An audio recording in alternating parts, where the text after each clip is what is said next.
What's up, YouTube? We're back with another vlog again today, and one shortly after the last. The topic on today's vlog today, you guys, is going to be something I think should be it should be a common topic, I think, amongst Chevy guys, and it has been discussed amongst Chevrolet owners. This is actually where I got some of the information, but I was kind of surprised, as I think some of you may be once we get done through the discussion of today's topic. Today's topic is going to be on how to end your Chevrolet service nightmare. Now, what do I mean? And I don't want to make anybody defensive out there. You know, we're all Chevy guys and Chevy family, right? We love our Chevrolets. I'm just going to start from the beginning, you guys. I came to Chevrolet from Lexus, and just in general, I came to Chevrolet from the JDM side. I have never owned an American car in my life. Let's not start splitting hairs about where the parts are made, okay? You guys know what I mean by an American car. We're talking Chevy, Ford, Dodge, you know, that kind of a thing. Mercury, Lincoln, blah, blah, blah. So, growing up, I grew up in Los Angeles in the 80s. During that time, it was essentially what we called, historically in the car scene, the birth of the import auto scene, or the birth of the import tuning scene as well. So back in the 80s, in Los Angeles in particular, JDM cars started to become very, very popular. This is, you know, after the 70s, which was basically the decline of American cars as a whole. They were garbage back in the day. So I was always taught, like many people from a lot of the big cities, all right, from the 80s, back in the day, in the 90s even, American cars were garbage. They weren't good cars. They're not safe cars to own. They have lots of problems. You're always working on them. It's a shitty kind of ownership experience generally, right? It's a lower quality product. The Japanese cars were always touted as more reliable, better made, just less problematic, even if they didn't have as much power. So, I, you know, grew up like that, had that mind state. I was, you know, most of the people around me were always saying that kind of stuff, so I just kind of followed, you know, that's what I was raised on. So, went to grad school, graduated, bought an Infiniti, then I bought a Lexus. We had an Acura at one point, so we definitely indulged in the JDM side of things. Finally, after going to the performance side of Lexus, which was the F vehicles, and I started tracking my cars, I moved up to the Lexus ISF, and then, as many of you know, I wanted something a little bit more. I wanted something more to help me in my progression as a driver, so I moved up to, like many of us do, we go to the Americans, right? The Americans have the high-performance vehicles. You don't need to be a rock star or a movie star to own one, so you can enjoy that power on the track and just have some fun, and you don't need to be a billionaire to do it. So for a lot of us, that brings us to Chevrolet or Ford. In my case, it's Chevrolet. And I'll admit, as a JDM guy coming to Chevrolet, I was panicked. I was freaking out. I was like, shit, I don't know if this is the right move. You know, am I going to regret this? You know, you still remember what you've heard in the past, I mean. So anyways, went ahead, did my research, talked to some of the owners. I bought my first ZL1, 6-speed Camaro ZL1 in 2017. Before I purchased the car, I got online, I spoke to some of the owners, and they told me, you know, there were a couple TSBs. These were the TSBs to look out for. So when I bought the car, I knew of two issues with the car, and that was the TSB for the clicking noise in the front, when you would turn the wheel hard left or right, which turned out to be just the torque setting on the wheels just wasn't tight enough. And then there was another one for a loose sway bar control arm, okay? So I knew those two issues. My first visit to the Chevrolet dealership, and I'm not going to get specific with names, but after visiting more than one, you kind of get the idea. They're all the same. So after my first visit to the Chevrolet dealership, I had both complaints right out of the gate. It was like 1,500 miles. Came in and said, yeah, when I turn the car left or right, I get that clicking noise, and I get the clicking noise when I go over uneven surfaces. Here are the TSB numbers. Chevrolet service is so bad that they effectively would game the system. I'm not going to put it any other way, you guys. I think this is it's a good way to keep their customers kind of happy. They keep themselves paid, right? Because they're busy. But they would basically lie. You tell them, hey man, I've got this noise and I've got this and that going. They would literally tell me on the first time, it was 4 visits to get these TSBs fixed, okay? That means we know about the problem, right? So first visit, they tell me, oh hey man, the technician couldn't hear anything. You're like, what the fuck?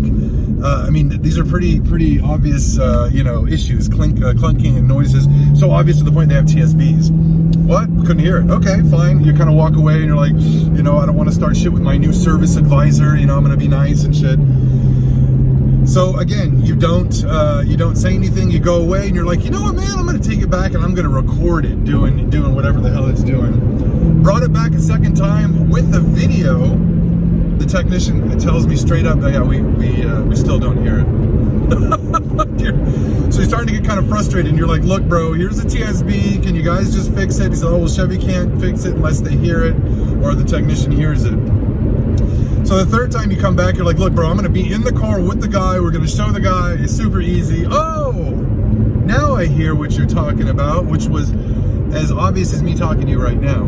So they hear it on the third visit. The fourth visit, what happens, you know, hey man, we're gonna order the part on the third visit, we'll have you back on the fourth visit now. This is a 4th attempt, right, to get this this TSB fixed. Then they order the part the third visit, order the part. You guys can't torque the wheels right here, right now, and then you guys don't have the sway bar end links. It's a suspension part, you know what I mean? Like, and it's, no, we don't got it, man. We're gonna have to order it. Not only are we gonna have to order it for you, we're gonna order it for you, bro, and then I will call you when it comes in. You're just like, okay, all right, Mr. New Service Advisor, I'm just gonna keep my mouth shut, you know. I still love this super powerful car. I still can't believe I'm driving this type of a car. You shut your mouth. Then the guy doesn't call you after 10 days, 7 days. So you call him.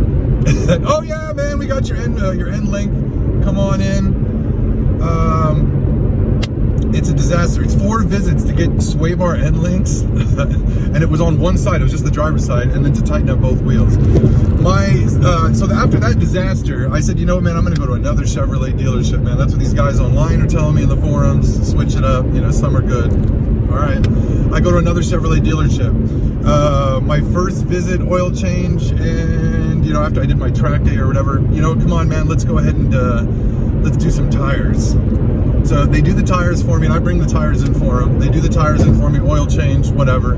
They do the tires for me. They scratch my wheels. Like, God damn it, man. Now this is a new dealership, new service advisor. You don't want to be a total dick, so you're like, okay, well, let me be nice, right? So they're, okay, we're gonna repair the wheel for you. And you're sitting there, and this is a non-1LE, so this is the 20-inch wheels that actually have the gloss on them, right? So you're a little upset because now you look at the repair spot and it doesn't match the same gloss as the other. And you're like, okay, whatever, I'm being anal, you know, it's a wear item, just forget it, man, you know, enjoy the car. So you leave it alone. Anytime I bring the car back in, these guys would create an issue for me. I had brake fluid change. I wanted to step up to the .4 fluid for my track days. They got it totally wrong. They left air in the system. I ran a track event, a time trial at Auto Club with air in my brakes. I call them, tell them, hey, there's air in the brakes, bring it in, bring it in. Same thing. They keep re-bleeding the system and introducing air. It took me 6 visits to get these guys to actually read what we used to call at Lexus the text stream. It's like, you know, the computer generated exact instructions that a monkey could follow, right? Do this, plug this in here, do that, bleed this, whatever the hell, you know, do this to this setting. They still couldn't follow that. It took me 6 visits to get my brakes bled the right way. 6 visits, all right? And I don't want to get too far into this, you guys, but I need to just add a little bit more of the detail because I'm pretty sure that you guys have had some of these situations. Then I'm going to give you the remedy for all this drama in a second here. Another nightmare, again, is a track guy. So you bring the car and you want to do your track alignment. I give him physically the settings, which I'm here, the settings out of the manual. GM's recommended track alignments, 2 degrees in the front of camber, 1.6 in the back. Set it and forget it, right? I bring it in, the technician goes, well, these can't be right. These will make them wear out. So he aligns it in street. The car was already aligned in fucking street. Then I bring it back again. Then they align the car supposedly again with the track alignment. I'm sitting there looking at the wheels and I'm like, wait a minute, man, those wheels should be tilted in at the top. That looks exactly the same. Bring it in the third time, they're, oh, you're right, it was still in street alignment. Then they finally got it set up in track alignment for me after 3 visits for an alignment with the specs. And the second visit, I'll admit, I'm going to call these guys out, not by the dealership name, but this is how bad the alignment things or the service detail is. I ended up giving him the specs, and I told him, don't touch the car until I call you when I get home, because I had the manual at home, and I will call you or text you the image right off the page with the specs. The guy still had the technician do the alignment before I even texted him back. I looked at the time on the alignment sheet. So this is what we're dealing with at Chevy. I have to be honest, you guys, in my experience, the cars are absolutely insane. They're amazing vehicles, very, very well designed. They're tech filled. It's a stunning machine. It's a stunning machine. But I find that the most negative part of my Chevrolet ownership experience, it's not the vehicle, man. It's the dealership experience. The dealership experience is a disaster. There is no attention to detail. They have so many technicians doing the work on a single car, as opposed to some of the luxury brands like Lexus, Mercedes, BMW, and Audi. It's one technician who does everything on the car. Now, being a previous JDM guy and jumping to Chevy, I'll be honest, man, leaving Lexus, it left a lot to be desired. And I kind of wanted that Lexus dealership experience again, especially after the nightmare that I had with my first 2018 ZL1, which was the most reliable car I've ever owned, including my Lexus LS 460. But the dealer would induce more issues with the car than anything else. So I ended up basically talking to the guys on the forum, and they said, hey, the solution is take it to Cadillac. So if you want your car serviced like a Lexus, take it to Cadillac. And I'm like, okay, well, let's see. Now, I'll be honest, you guys, I do track quite a bit, and I'm one of the very rare, lucky individuals in the United States who's had more than one 6th generation Camaro ZL1. I've had a 2018 ZL1, and now I'm driving a 2020 ZL1 with the 1LE package, as you can tell, so I'm bouncing around. So when I got the second one, man, my attitude was I don't want to go through the same service nightmares, especially with a car this nice. So I was going to take the advice of my friends on the forums and took it to Cadillac, and I have serviced the car now there 4 or 5 times, and it's absolutely, as they said, it's like Lexus. It's just like Lexus.